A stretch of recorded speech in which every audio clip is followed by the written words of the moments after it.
Hi, everyone, and welcome aboard the Walt Disney World Express Monorail.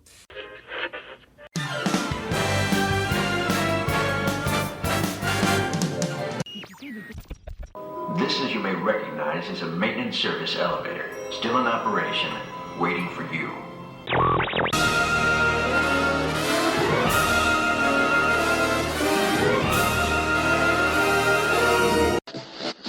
Come along with us to see the magical worlds of Disney.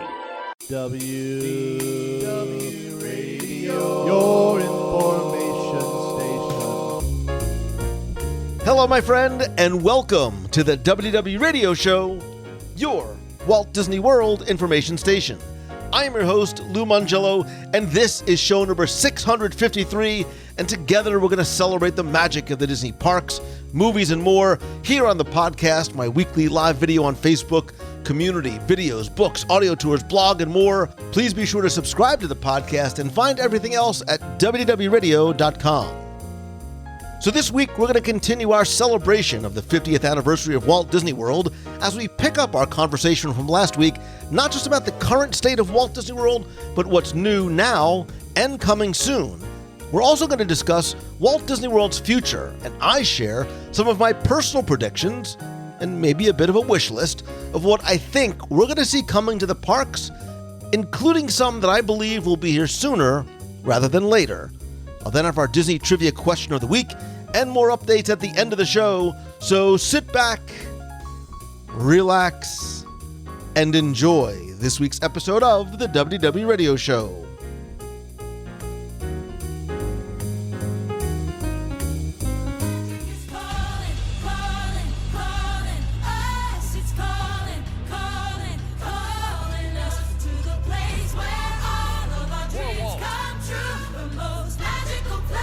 So are we talking about the present? Share with me the present, either things that have happened in the last couple of days as part of the 50th, or just overall, something that you love, something that's meaningful for you, something that's a favorite. I've really enjoyed the, and this is one of those really random things, the Fab 50 statues. That kind of brings it more back to the old celebrations, where there was just some little touches. And I can tell you, going to all four of the parks, trying to get the photos of them all, I would have appreciated a little bit more if they were put in different areas around the parks. But at the same time, walking up and seeing, Frozone, Edna Mode, and then Sebastian and Flounder, and then going, where's Bo Peep and Woody? And then turning and seeing these very little statues, because they're, I don't want to say they're life size, but they're accurate to size. It's just a fun thing, and it's a family adventure, and everybody wants to find the statues. And then kind of going into the future, the Magic Band Plus that they just kind of revealed to us talks about there's going to be an interactive feature with those. I mean, I don't think it's going to be Pal Mickey telling us a bad joke about Frozone, but maybe it'll light up a certain color. It's just a small touch, and those are things that, growing up, I can remember going to Disneyland on anniversaries, and it wasn't about a huge celebration. It wasn't about a brand new attraction. It was about a button, hanging out with your friends, and usually getting a cupcake. Now we have to pay $7 for a cupcake, but at least those don't sit in our freezer for 5 years. Right, for a lot of people, they just take a picture, post it on Instagram, and throw the cupcake out, which is just... It's abhorrent, but I digress. I don't throw those cupcakes. I don't either. I've just seen other people do it. Yes, I did put. That's why I hang out by the track. You going to finish that? Yeah, I did put. I did put the complimentary anniversary poster that we got. I put that in the freezer just so no one steals it, because that's a hot commodity. One thing that I love is, yes, you have those 50th anniversary statues in the center areas of most of the parks, but there are some hidden ones. Orange Bird, I'm looking at you. Abu, I'm looking at you. Even Tinkerbell is a bit hard to find. And because of that, I love you got to go back again, make sure you're checking them all off time and time again, that you're getting those 50 statues or those 50 characters. You're seeing all of them across the parks. what else for you is part of either the 50th or just present day? Well, one thing that has started not because of the 50th, but because of maybe a global pandemic that I actually really, really enjoy are the cavalcades. I think that what started as making the best of a really, really bad situation has come to be something that I truly enjoy. You know, when they first started, when the parks reopened after COVID, they were a little more spontaneous. Now you can pretty much see on the My Disney Experience when it's going to come. But I think because it's not the parade, because people aren't waiting out to watch it at 3 o'clock, there's still some spontaneity to it. There's still some magic. You hear it before you see it. You get excited. You're not sure which one's this going to be. Is it going to be princesses? Is it going to be villains? Is it going to be Mickey and his pals? So I really like that. I saw the new one that they did as well. Great song, as the kids say. That song slaps. You guys know that term? No. All right. Do kids say that it slaps? They say it. Song slaps. It's lit, right? No, not lit anymore. Yeah, that's all right. That's fresh. You know what? It's fresh. No. You've ruined it now. You've ruined it. Yeah. So I do love those, and the flotillas in Animal Kingdom, I think they're awesome. They're really, really, really cool. So I hope, I think we all want the parade back, but at the same time, we kind of do want this to continue in this iteration because, less crowds. You don't have to wait. You don't have to take time out of 3 o'clock midday when you want to be doing other stuff. So there was lots of opportunity. Not to sort of go back. There was lots of opportunity that came out of the adversity of this, and I agree with you. I think there's some things that Disney did out of necessity that we hope stayed, that I think are going to improve the overall experience. I am 100% with you. I wish that the cavalcades would stay. Bring a nighttime parade and give me the cavalcades during the day. That's my hope, because I love that surprise factor. I love not having to go, okay, the parade's at 3 o'clock. Let's make sure we're out there 90 minutes before, sitting on the curb, wasting my day. It's really neat to just be walking along and hear that song or hear the little bit of music that comes along, and you know what's going to happen. And then all of a sudden, everybody just gets excited all at once. And little kids are running to the side. And I just think that it's unique in how it impacts you through the day. And I think it actually has more of an impact than a regular parade.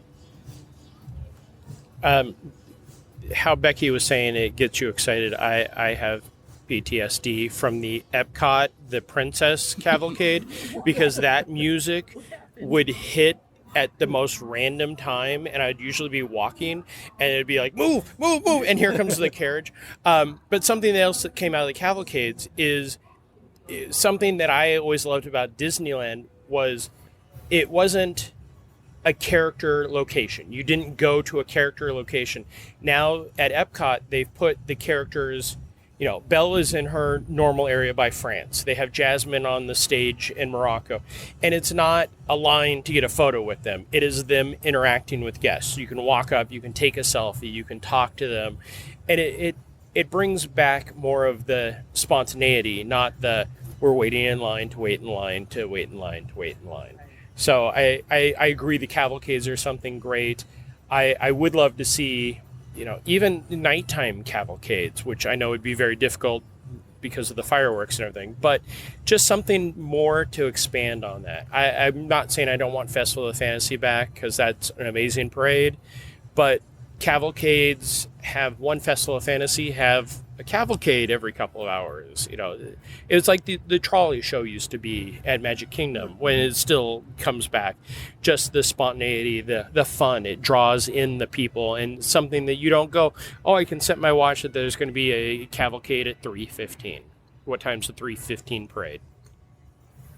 We as Disney fans, especially those of us who have been coming here for so long, we have to sort of strike this interesting balance between keeping one foot in the past on our sense of nostalgia and the things we miss and the things we love and the things we did as kids and what's current and what else is coming and what is changing. And as I was thinking about the 50th anniversary and the long and short amount of time leading up to it and listening to other people's conversations in person and online, as I like to listen more than I speak, believe it or not, which it's actually, I know you would never, we had sort of set And I think we as Disney fans, we set our almost sometimes false expectations for what we want to happen on October 1st, what we want this 50th to be. If you don't believe me, go to Twitter. Good luck. I was there. Right. So right? And there's frustration, there's anger, there's rumors, there's all those other things. And it's like, even with the pandemic, I started to sort of list out all the stuff that we got on or around the 50th. Very quickly, off the top of my note-filled head, Harmonious, Enchantment. Did you see the new floats and the colors on the electrical water pageant? Yes. Which are cool. Gorgeous. I'll come back to what I think one of my favorite things is. I agree. Kite Tails, the Fab 50 characters. We're getting the new neighborhoods in Epcot. Creation Shop, Club Cool, celebratory food. More than 71 new items in Magic Kingdom alone. Remy's Ratatouille Adventure. Cirque here in Disney Springs, the new Cirque show, Drawn to Life, opens on Mickey's birthday and my daughter's, November 18th. Space 220, oh, how I love you so. Le Crêperie de Paris, wow, I really like you a lot. Steakhouse 71, we had such a... Yeah, Steakhouse 71, all-time new favorite restaurant. We sat there for 2.5 hours eating and enjoying the food, and I can honestly say that will be the place that I go to the most. Connor, as the kids like to say, word to your mother, right? Isn't that it? No? Don't you dare talk about my mother.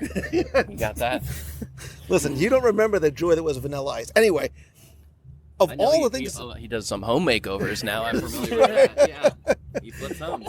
I will tell you, seeing Harmonia, the thing that I have been so incredibly impressed with, and I made sure I didn't watch any videos or even try and look at any pictures, all 4 parks now have, as their version of maybe, their kiss goodnight, sort of the way to say goodnight to guests, are beacons of light. And the new Magic is Calling anthem, more importantly, Spaceship Earth, Beacons of Light show at the end of the night is absolutely breathtakingly gorgeous. I could stand out there and watch that over and over again. I think it's gorgeous. I think you said Beacons of Light. It's the Beacons of Magic. I am sure Magic. that you got that from me because I was saying Beacons of Light for the longest time. No, you and I saw at the same time. The Spaceship Earth just... We've seen projections. We saw Mike Wazowski. We saw the Death Star. Random things. And it was great as projections. But I feel with the new lights on there, that just became one of the biggest tapestries that Walt Disney World has. And the point where they turn it into the globe from Illuminations, Reflections of Earth, and it looks, just like the bad LEDs from the 90s, early 2000s, panning around and doing the world. It was just, my breath was gone. I can't even speak about it anymore. It was definitely something. When I moved out here, I always said, I'll go see Illuminations every night or the fireworks. That is something that I would stick around Epcot for at the end of the night. And it's not even like a show. It's just a minute of that and then what they can do with the technology. And there was something about it. And it's funny, I did have an emotional reaction because I think it was being in that plaza, the prism being there again, the lights, the flags, the monorail with that cool sort of underlighting on it as it comes by. I was like, as new as this is, there's something nostalgic about it. And it hit me. It hit me in all the right feels. And I think I think Spaceship Earth is absolutely gorgeous. But there's that spontaneity factor again, too. It's not just once a night. It's like, every 15, 20 minutes, something like that. But you don't necessarily know when that little presentation is going to happen. You hear the rumble, you hear something happening, you turn and look towards it. And much like what all these were built for, weenies, to wean us into the parks, to wean us to certain areas, we gravitate towards it. And then we get to all look and share and be quiet and appreciate for about a minute this cool little presentation that transforms something that we've looked at so many times. All 4 of those beacons we've seen so many times at so many different times of day over the years, but now they're all completely new, and it's incredible. And what I especially love about Spaceship Earth is that you can see it from everywhere. Yeah. You can see it from everywhere in that park. You can see it from outside the park. Think about all the different resorts that you're able to, look, I had a chance to take a look at the new reserve over at the Swan and Dolphin, which has 360-degree practically views from the top and you can see Spaceship Earth in the distance, and I can imagine just how gorgeous that's going to be, not just with seeing the fireworks, but seeing that weenie so well lit up off in the distance. Every rooftop restaurant or bar is going to be the place to be when those go off. And I had Beacons of Magic on my list as well because it was so unexpected. I think I remember hearing something about something going on with the 4 pieces, but it didn't really resonate to me how it was being explained. But then seeing that for the first time at Epcot and how happy it made me and how joyous it was to see it turn into what it turned into. I got to see that one. I got to see the castle at Magic Kingdom, but now I want to see the other 2 because I didn't get a chance. And unfortunately, I'm going to leave before I get a chance too. But that's going to be one of the first things I want to do when I come back. Yeah, it's a reason to not just stay in the parks at night, but to go and revisit. Anything else in the present that you guys wanted to touch on? Yes. Wow, Becky, way to sell that one. Yes. Well, there are two. Just really quickly, the expansion of France. I really think that's a beautiful space. I think it's really nice to walk back there. The ride aside of just being able to go back in that little corner. I've always loved France for its design and the fountains, but to add this additional space back there, and the crepes are amazing. I sat there and I had my little crepe, and it made me feel like I did when I was actually in Paris. It's authentic. It's really good food. But the one I do want to bring up, because I want to hear what everybody thinks about it, because I have some thoughts, besides Spaceship 220, that I didn't get to go Space to. 220. Yeah, 220, sorry. Beacons of Light. It's Jeremiah's fault. Enchantment. I want to talk about Enchantment because it's interesting. I saw it twice and a stream of it. And the first time I saw it, it did hit me emotionally in a couple of places, and it was because of the marriage of the music, the pyro, and the projections. So you brought them all together, and I felt it, being able to see the projections.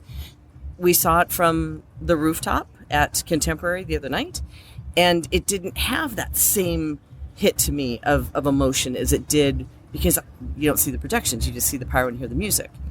So I really believe that you can't judge Enchantment based on anything that is streaming, again, much like Harmonious, and not even just watching it from the lagoon or watching it from the beach at Poly. You really do need to be standing there in the hub or a little bit farther back on Main Street, so you get the whole projection feel, and you get to see what's on the castle, and you get to see the pyro, and you have the music blaring at you. I think that this particular show in general is meant to be seen in person with all of that around you 360 to really have the impact that they're trying to give you. Yeah, I agree. Placement, I mean, just like Disneyland too, where you watch the Mixed Magic show is important, and I think the sweet spot is just a little bit north of Center Street on Main Street USA, because I still have not seen the projections as well. Anything else present time? Just the Enchantment. I've only seen it the once. To me, it is what the fireworks should be. I mean, sadly, like Connor mentioned earlier about Illuminations, Reflections of Earth being there for 20 years, that is in our head. Nothing will ever top it. Wishes, by far one of the most beautiful fireworks. We all love it. The music, the Jiminy Cricket part. But Happily Ever After, when that started, like Connor mentioned, everybody was up in arms. And I saw it, and I was like, okay, it's a fun show. 3 years later, when it went away, I was sad, because it does have that emotional touch, especially when Tinkerbell flies. Yeah. This one, I saw it the first night. I was there live. I was mostly sitting behind my camera filming it. So to me, it's a normal a Disney fireworks show. It is set to bring the feels of the kids that have seen all of the current Disney movies. Again, it's not about us old people. We aren't the ones that are spending the money on everything. Sorry, Connor, to clump you in with this one. It's about starting the new memories for the kids and throwing in Raya, throwing in everything current. It just each year, or just like Disneyland, each couple of years, a brand new fireworks show. This, I hope, will be the new Walt Disney World trend of changing things up. So it's not just wishes constantly. And I don't say that because I want it to change. I enjoyed it. I definitely want a second viewing, a third viewing, a 100th viewing. And I'm sure by that point I'll fall in love with it completely. I think too, that Enchantment is more of a personal show rather than a show for the masses, because I think each person takes away based on their view of what they're seeing and hearing. So there was one piece in it that I was fine watching it. I love the pyro because it is a new technology in the pyro that I haven't seen before, making shapes and things that I haven't seen them do, which I appreciated. But there was one piece that like spoke to 14-year-old me out of the blue, and I wasn't anticipating it. Something was narrated, and then a song came behind it, and I was sitting there in tears because it spoke to something personal to me. And I think that this show really does to laser target into an individual. Look, I'm going to say it, and I'm admitting I need to see both of these shows again in different contexts than the chaos that was those last few days. I felt more from Enchantment than I did from Harmonious. I did. There were certain elements there, and I don't want to go into the breaking down. Well, there's more story, there's more wonder, there's more adventure, there's more magic, because again, I think you're right, it's personal, but I sort of felt that little bit of feel thing going on. Admittedly, I also have a soft spot for Magic Kingdom, so I think that's part of the reason why. I think for me, I've only seen it once so far, and I need to see it on Main Street with all the projections, with everything to get a full feel for it. But I saw it first on October 1st, and I went with a couple friends to an area that I used to always love watching Wishes and Happily Ever After, which was behind the castle, more towards Beast Castle. That was an emotional thing for me because I used to work at Seven Dwarfs Mine Train, so when I would stand outside, I would watch Wishes from there every night. This nighttime spectacular, it has to be from the front of the castle. I don't think you can watch it there. I don't think it's going to come off the same as when you watch it at the Tangled Bathrooms, which was another location I really loved to watch fireworks at. I think you have to watch it in the front, so I think that's something to be aware of. But another thing is, when Happily Ever After started, the song grew on me. I don't think I liked it to begin with. For whatever reason, the original song in Enchantment, I like it more right now than when I first heard Happily Ever After. I think the potential for that song is so much more. I don't know what it is, but inside me, I'm just gravitating towards that song more than when I heard Happily Ever After for the very first time. Sing me a little You Are the Magic. Come on. That's all right. No. I don't disagree with you. Yeah. I don't disagree with you. But let's move into the future and some things that we are excited for, we are anticipating, or even maybe something that we are predicting for the short and long-term future. I got something. This one's interesting. I'm excited for competition. I think that, I know we don't like to talk about, the Wiki-watchy, it's fun. I get it.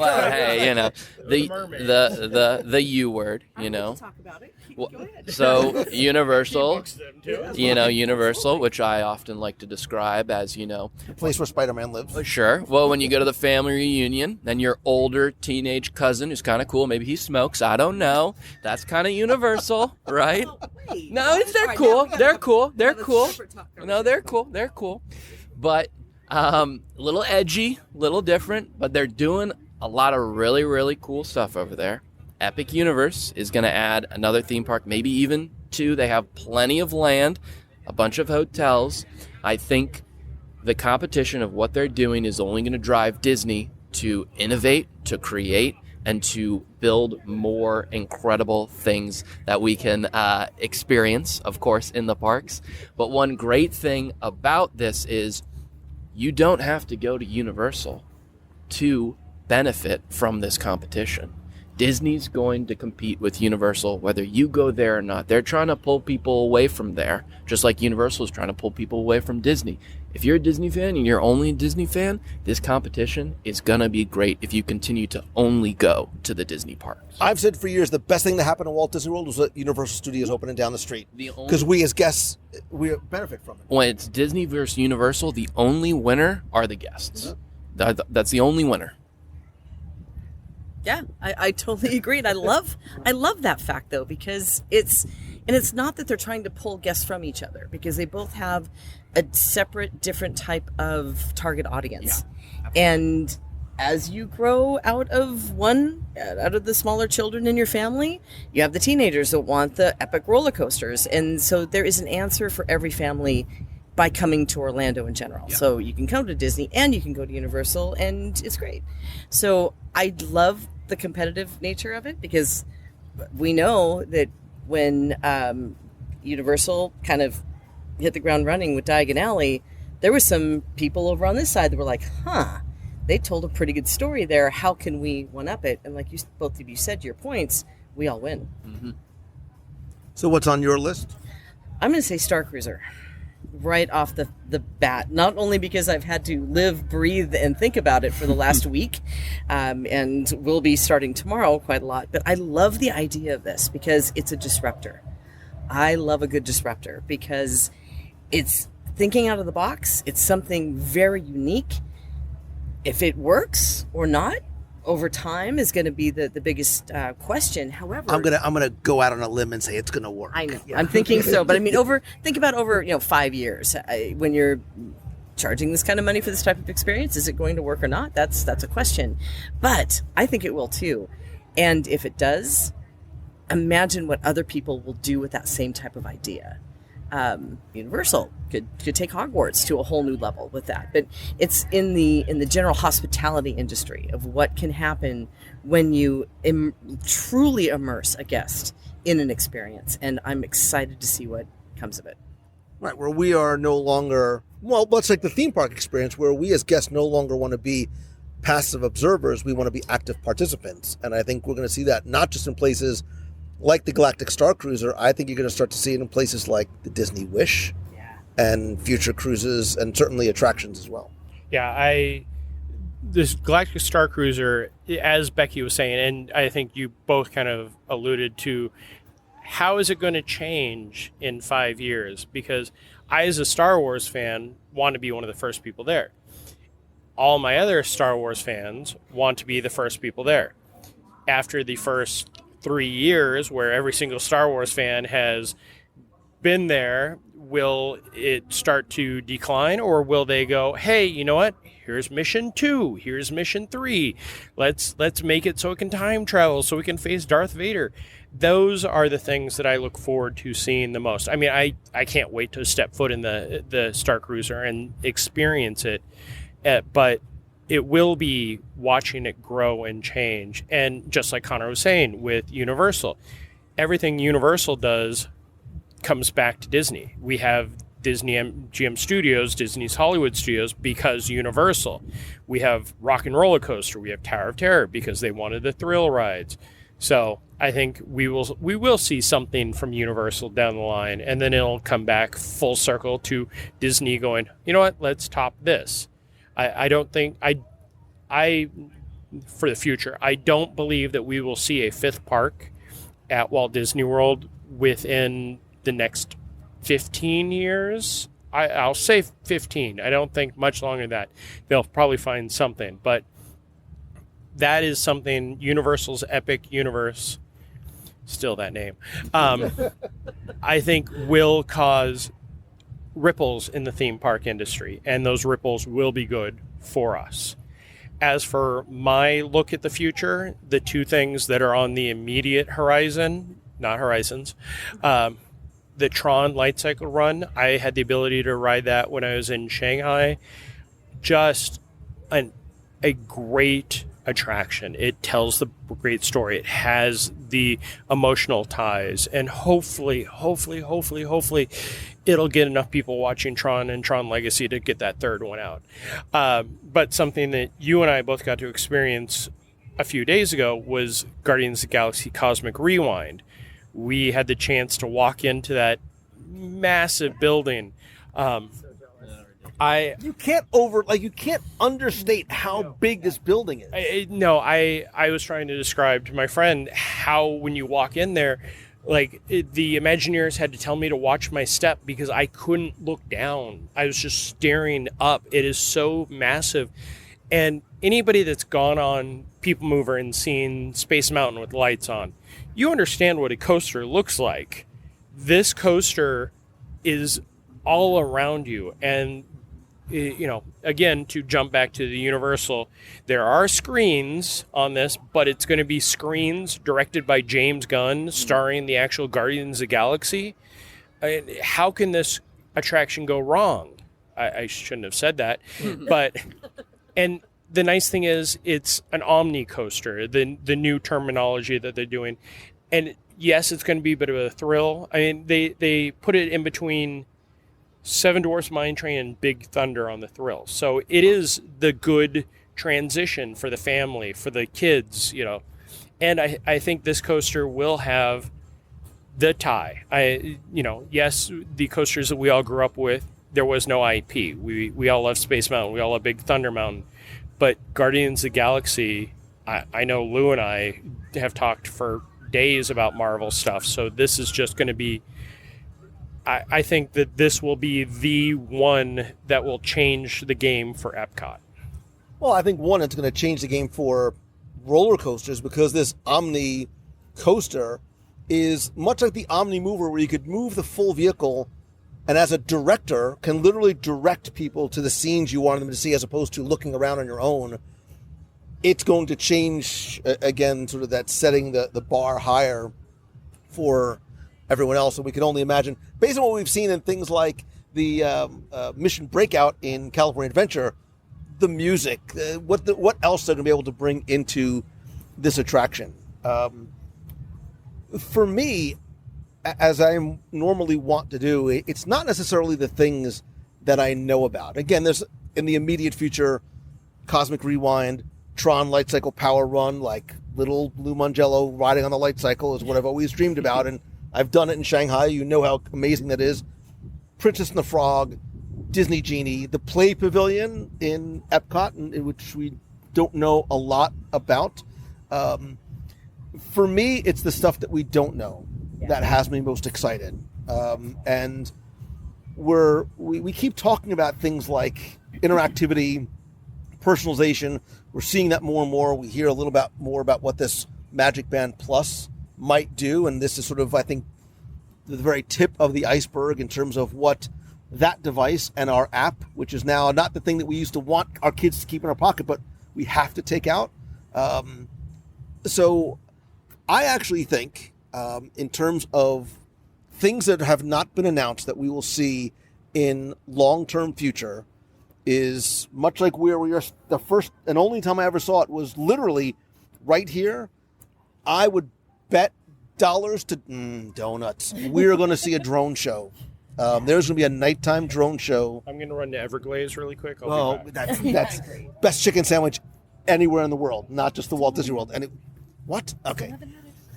I also think that the next step of the experience for us as guests, especially for younger guests, I looked at Connor, is that we want, and they want, not the passive experience. They want interactivity. They want personalization. I also think what we're going to start to see is the continuing gamification of our experiences. I think our phone is not just going to be a portal to things that will interact in the environment. I think we're going to see AR on our phone, and I think there's going to be more for us to do when you're not doing anything, right? Things to do while you're waiting in line. Remember way back when Soarin' had the interactive game and Space Mountain had what it now is such a rudimentary game? They don't need to build that into a pavilion anymore. They're able to build it into our phone. I also think, and not to get overly nerdy, I think that NFTs...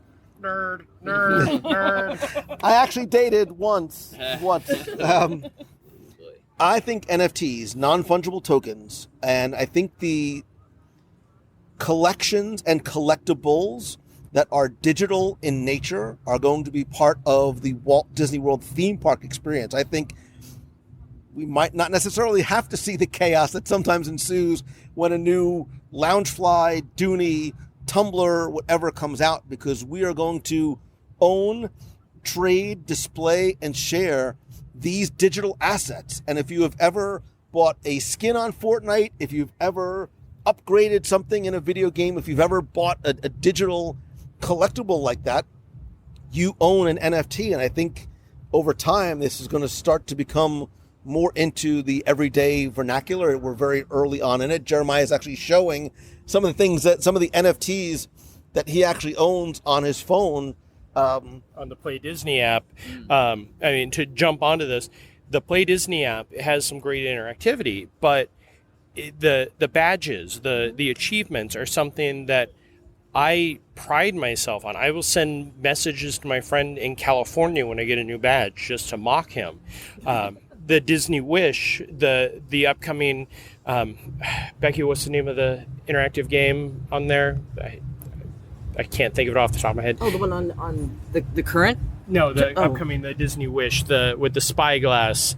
Yes. That one. Yes, that was when I was able to talk to the creative people behind that, and they said you'll be playing all the midship games on your phone. I said, is there achievements? And they're like, that's funny. You are not the first person to ask about that, because nor shall you be the last. Exactly. Thank you. Oh, jeez, talk about the past.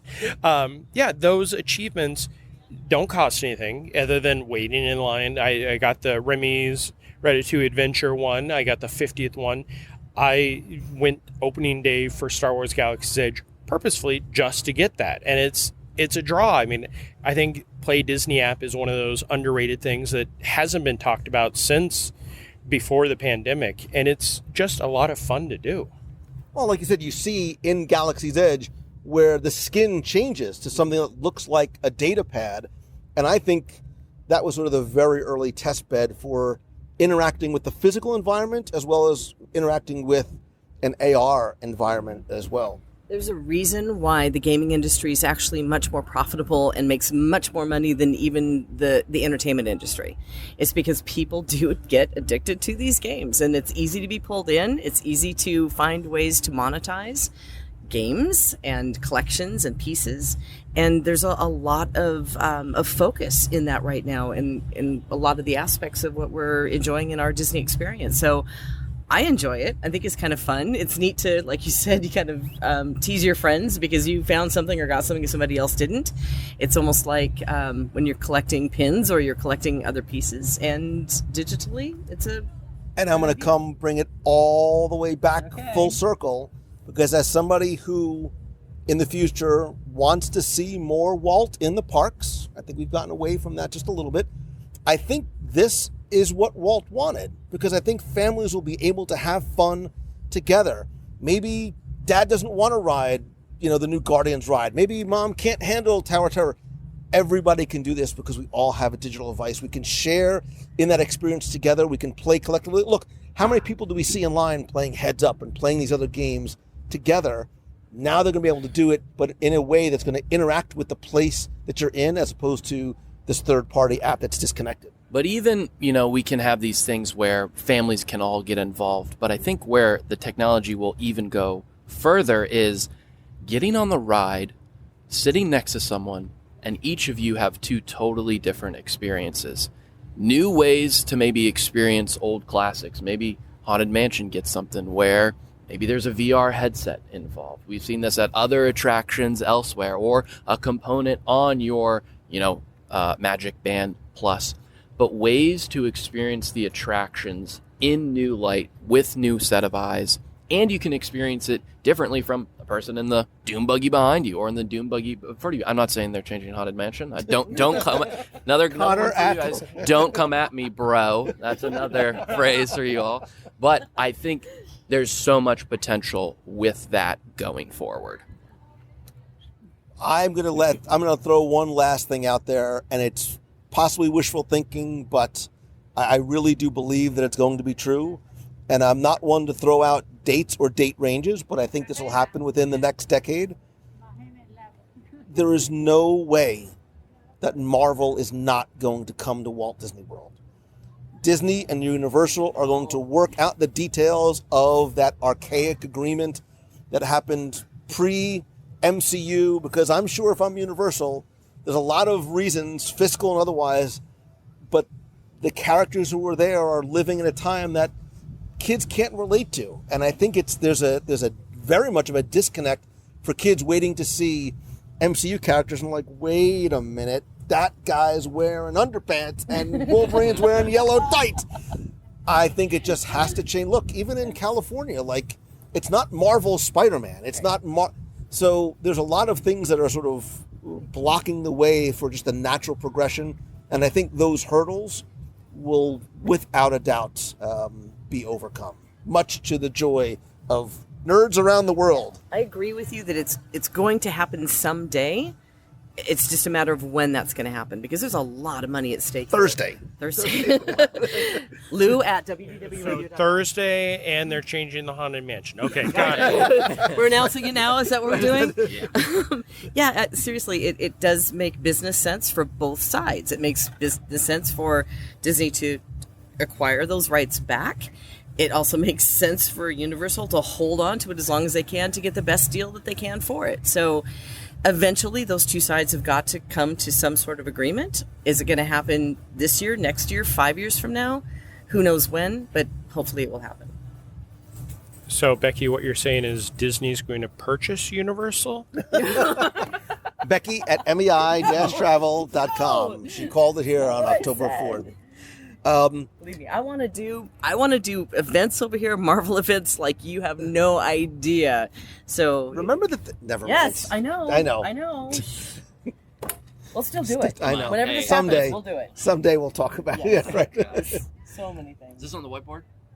Well, it was on the whiteboard. It was on the whiteboard. And that was when I knew what was on the whiteboard. Then they stopped telling me what was on the whiteboard. Look, with 50 years of history and legacy and memories and all these other things, there's obviously no way we can touch on it all. I think this was a really interesting look at the past and the present and the future. I certainly want to hear from you, our friend who is sitting out here on a glorious evening in Disney Springs, by the way, what your thoughts are. Share your thoughts, your memories of the past, present, and future, what you miss, what you love, what you loved, or what you are most excited for. You can do it a couple of different ways. You can call the voicemail at 407-900-9391. That's 407-900-WDW1. Or come be part of the community and conversation over in the Clubhouse over on Facebook at wdwradio.com/clubhouse. When you're done doing all that, you obviously have to go see what Connor and Jeremiah and Becky are up to. Just quickly, Becky, tell people where they can find you. You can find me at wdwopinion.com, on social media at WDWopinion. I'm on TikTok. These guys know what I'm talking about. The TikTok. Wait, you do the TikTok. At WDWopinion on all social medias. You can follow And you me do the there. little podcasty stuff. Do a podcast, all that stuff. You can buy my book, From Yacht Club to Diamond Mine, on Amazon or WDWopinion.com. Wow, I need to write a book, I guess. I'm Jeremiah at all the social medias, but mostly I'm found at laughingplace.com. We actually have a real website still. Our social medias are all laughing_place, Instagram, Twitter. We have a TikTok. Are you on it? Oh, please tell me you dance on the TikToks. No, I've put up a few attractions videos just because I gotta, I gotta slap with the kids, as they say. Yeah, I wouldn't slap any kids. But, yeah. Wow. On Thursday on the Haunted Mansion. But yeah, laughingplace.com. We cover pretty much the entire world at this point. So we're always you guys have been around a long, and I mean this in the best way. You guys have been around, you've been doing this a long time. We started in the late 90s and have been going ever since. Becky is one of our amazing sponsors. We love her to death. We love Lou. I now am very fond of Connor, so we'll bring it all full circle. And I can be found at Becky Mankin, spelled weird, BECIMAHNKEN, on all the socials. And our company is MEI, Mouse Fan Travel. So that on all the socials. And you can find us there and or at MEI-travel.com for all of your vacation planning needs. And you know what I can't wait to look forward to more than anything, because you didn't Dinner? do one more thing besides dinner, because that's next, is D23 Expo, where we can hear all of the new things that we'll be talking about, looking forward to next. All right, you know what then? I wasn't going to say it, but I'm going to say it. I actually think we're going to get an announcement at Destination D in a month. What type of announcement do you think we're going to get at Destination D in a month, Lou? I am sure that history is going to prove me completely wrong, but I believe that last year, when Destination D was canceled, there was a noticeable absence at D23 Expo of all the things that were coming, that there was no discussion of the Imagination Pavilion. My feeling was that they were saving that for the Walt Disney World enthusiasts and fans and guests to announce something at Destination D. I think that announcement was pushed back. I expect to get it this November, because if you look at the pavilion the way it is now, it's waiting for something. And I think that what it's waiting for is the announcement that is going to be updated. Lou Mangello at WDW Radio. No, I completely agree. I think you and I both put those pieces together of how it was missing at D23 Expo. And yes, the last year was supposed to be the Destination D out here, which they always focus on the Walt Disney World aspect. So this one is celebrating the 50 years. It's coming up in less than a month. So that really is the last piece of Epcot that hasn't been talked about. I mean, we may get some clarifications on some of the past plans, but there was a noticeable omission of the Journey into Imagination Pavilion. So hopefully we're all behind Lou. If not, we know where to tar and feather him. Well, Becky, gentlemen, you who's been listening, thank you so much for this. I just love talking about this stuff. I love reminiscing and enjoying what we have, all the gifts that we've been given, not just this year, but every year at Disney, and what the potential future might hold. Very quickly, just lightning round. Tell me your favorite Walt Disney World attraction song, character, whatever it might be. The first thing that comes to your mind, my favorite Walt Disney World, blank, go. Making Memories from the original Magic Eye Theater in Epcot. That song, to this day, is an absolute classic, and the fact that Walt Disney World or the Disney Company has not profited off that song since is a tragedy. Long before the old Model T. Boom, boom, boom, boom. Oh, I'm so happy you did it. I want to give you a big hug. My favorite attraction is the People Mover, because my mom worked on it, and when I ride it, I get to see the attraction I worked on in Seven Dwarfs Mine Train, and I love that it comes full circle. Oh my God, I love that too. It's like the only attraction that I make sure I ride around in the Magic Kingdom. Becky, you got to bring it home with something big. See, that was my answer, though, because I love the TTA, but now I'm going to turn around and say my Dark and Twisty Hollywood Tower of Terror, because I love that ride. I have to ride it every time I'm in that park. I've got to go. Everybody's scared of it. I personally like the Disneyland version better now because it's a party and a ride. I know, but he said Disney World, but I still love that attraction. It pulls you into the story. It's dark and twisty like me. It's awesome. All you had to do was say Boathouse, and we would have just been. It would have been a drop the mic moment.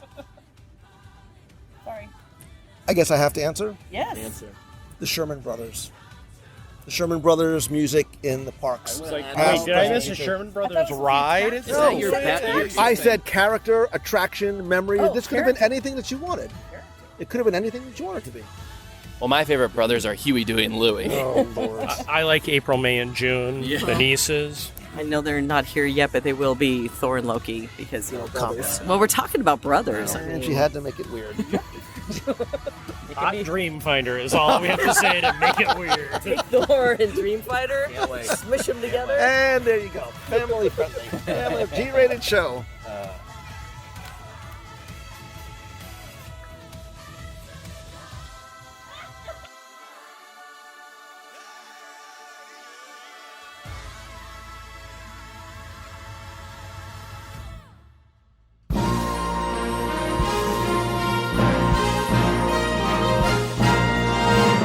time for our Walt Disney World Trivia Question of the Week, where I invite you to test your knowledge of Walt Disney World's history, or I want to see how well you'll pay attention to the details in which you see, hear, remember, or even taste. If you think you know the answer, you can enter for a chance to win a Disney prize package. And this week's trivia contest is once again brought to you by you. And I mean it when I say that, because as part of the WDW Radio Nation, you literally help bring every episode of WDW Radio to life, every live broadcast from the parks, the contests, giveaways. They're all thanks to, because of, and for you. So you can find out how you can help the show for as little as $1 a month and get cool exclusive rewards every month, like scavenger hunts, trivia quests, group video calls, access to our private Facebook group, stickers, shirts, monthly care packages from the parks, and much more. You can learn more and join the nation by visiting wdwradio.com/support. And don't forget that a portion of your completely optional contribution does go to our Dream Team project to benefit the Make-A-Wish Foundation of America. Now, before we get to this week's question, we're going to go back, review last week's, and select our winner. So last week, as long as we were talking about the past of Walt Disney World, I wanted to bring you to an opening day attraction, specifically the Country Bear Jamboree, and I asked you to tell me, what does Gomer keep on top of his piano during the Country Bear Jamboree show? Thanks to the so many of you who entered, got this one correct, clearly paid attention while you were watching the show, because you know that on top of Gomer's piano is a beehive. I took all the correct entries, randomly selected one, and last week you were playing for a WDW Radio pin and keychain, which you can only get as part of a trivia contest prize package, and I'm also including a bonus mystery prize from Walt Disney World's 50th anniversary collection.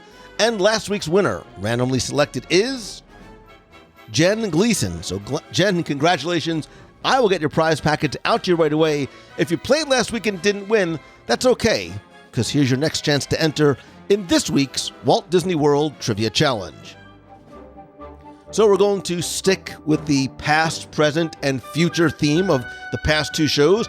And this week, we're going to go over to Walt Disney's Carousel of Progress, which obviously also celebrates the past, the present-ish, and the future, if the future was the 1980s. Anyway, in the opening scene of the Carousel of Progress, what is the father holding in his hands? So the father, narrating the very first scene in Walt Disney's Carousel of Progress, is holding something or some things in his hands. Tell me what they are. All you need to do is go to WDWRadio.com, click on this week's podcast, use the form there, and again, this week you're going to play for the pin, the keychain, and another mystery prize. You have until Sunday, October 17th at 11:59 p.m. Eastern to enter. And of course, don't forget, I promised last week, I didn't get a chance to do it this week. I'm going to have my special 50th anniversary Walt Disney World prize package that I'm giving away on my Instagram at instagram.com/Lou Mongello. So good luck and have fun.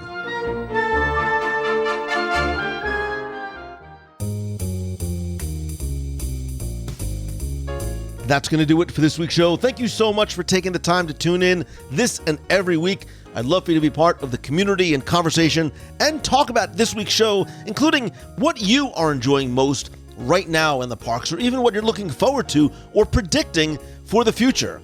You can be part of the community and conversation by joining the WDW Radio Clubhouse group on Facebook at wdwradio.com/clubhouse. I'll post this question there, and of course, there's plenty of other fun, family-friendly conversations that are going on there as well. You can also connect with me elsewhere on social. I am at Lou Mongello on Facebook, Instagram, and LinkedIn. And please be sure to like and turn on notifications for the WDW Radio page on Facebook so you don't miss a thing, including our live broadcasts, not just every Wednesday at 7:30 p.m. Eastern, but sometimes unannounced lives from the parks and other locations as well.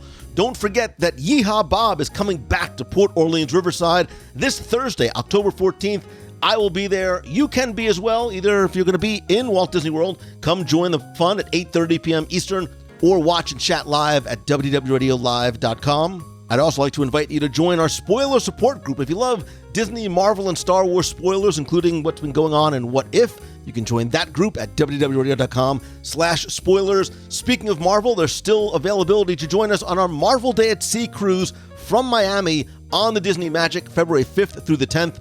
Or if you can't make that cruise, we're also going to be cruising twice on the Disney Wish, including a 4-night inaugural cruise on June 20th and a December 5th, 2022 very merry time cruise. You can find out more and get a free no obligation quote by visiting our events page at wdwradio.com/events. Speaking of event, I am incredibly excited to be going back to my favorite food-related event of the entire year, the Swan and Dolphin Food and Wine Classic, Friday, October 29th and Saturday, October 30th. The event is going to take place completely outdoors this year, making it both safe and delicious, and it features unlimited tastings at more than 20 different food stations, featuring culinary selections from all of the hotel's award-winning restaurants like Blue Zoo, Shula's, my favorite sushi restaurant anywhere, Komodo's, and many more. Plus, there's going to be more than 100 different beverages amidst this incredibly festive backdrop of live entertainment on the hotel's causeway. The event runs from 5:30 to 9 p.m. on both Friday, October 29th, as well as Saturday, October 30th. You can learn more and get your tickets at swandolphinfoodandwineclassic.com. I'll put the link in this week's show notes and hope to see you there. And speaking of events in Walt Disney World, my Momentum Weekend Workshop in Walt Disney World, November 13th and 14th, now only has 7 spots left, but I have extended our $100 off sale, so now you can save $100 off both your weekend workshop ticket and the optional Monday Mastermind ticket for just a couple of more weeks. So if you are looking to build your business or brand and turn what you love into what you do, I invite you to go to LouMongello.com/momentum to find out more how this 2-day workshop will really help you not just learn, but network and make real changes to your business and your life. I'm going to be incorporating lessons learned from Disney and how to apply them to your business. And we're also going to talk about email marketing, productivity, time management, content repurposing, building community, how to launch, overcoming struggles, audio, video, live, tools, networking, and a lot more. Again, visit LouMongello.com/momentum. Again, that takes place November 13th and 14th with the optional mastermind on Monday at the Hilton, Lake Buena Vista, right across the street from Disney Springs. And just in case you're looking for one more reason to come, it's also during Food and Wine Festival. But I digress. Thanks again to Mousefan Travel. Visit mousefantravel.com for all your vacation planning needs and to get a free no obligation quote to any Disney or other destination on the planet. And as always, my friend, and you are my friend, whether we have met yet or not, all I ask is that if you like the show, please help spread the word. Tell a friend, share a link to this or your favorite episode over on social, and if you can, take just a couple of seconds to rate and review the show over on Apple Podcasts. Even if that's not your podcast player of choice, go to wdwradio.com/Apple, leave a review there. I want to thank some recent reviewers like Red Frag, who says, great Disney information from somebody who became a friend. I love this podcast. Lou covers all different aspects of Disney, from the parks to the movies to cruises and adventures by Disney and, of course, food. Listening to Lou is like listening to a friend talk, and if you follow him on social media, he does in fact quickly become a friend. Very grateful for the in-depth touch of Disney, especially as I live outside of the U.S. and can't get to the parks and cruises often enough. Red Frag, I appreciate you. We are friends, and I'm grateful for you taking the time to leave a review. I'm also grateful to and for you, and I hope that this show continues to bring you a little bit of happiness, maybe even some positivity and joy into your day, into your week, and maybe, just maybe, it even inspires you not just to choose the good and find the good in everything and everybody that you encounter, but to be the good, to be that positive change and influence on others as well. I hope that this really is your best week ever. I hope to see you this Wednesday on the live show, Thursday from and with Yeehaw Bob in the clubhouse or in the parks. I love you. I appreciate you. And I hope that this really is your best week ever. So until next time, see ya. Hey, Lou. It's Christine Morrison in Flowertown, Pennsylvania. I'm calling because I just had to tell you guys, I'm so excited about this. So I don't know. I know a lot of you probably saw it, but I posted a video on The Nation when my brother saw the Millennium Falcon for the first time and was in literal tears. It was one of the best videos I've ever recorded in my life. It was pretty amazing. I had to catch his reaction because he's diehard Star Wars fan since day one. And now I have included him in our trip to Momentum. So now it's going to be myself going to Momentum, my brother, my sister, my daughter, and my niece. And they want to go to studios on Sunday while I'm at the conference. So now I went ahead and booked Savi's workshop, and I cannot wait to hear what my brother thinks. I'm like dying over here. I want to tell him so bad, but I'm surprising them both. My daughter and my brother, because my sister will be gone by then, with Savi's workshop on Sunday, and I am so excited. I cannot wait to see what they think. So yeah, I'm glowing over here, like if you can't tell. Anyway, I'm going to get back to listening to you guys and listening to the latest podcast and eating. Look on his face.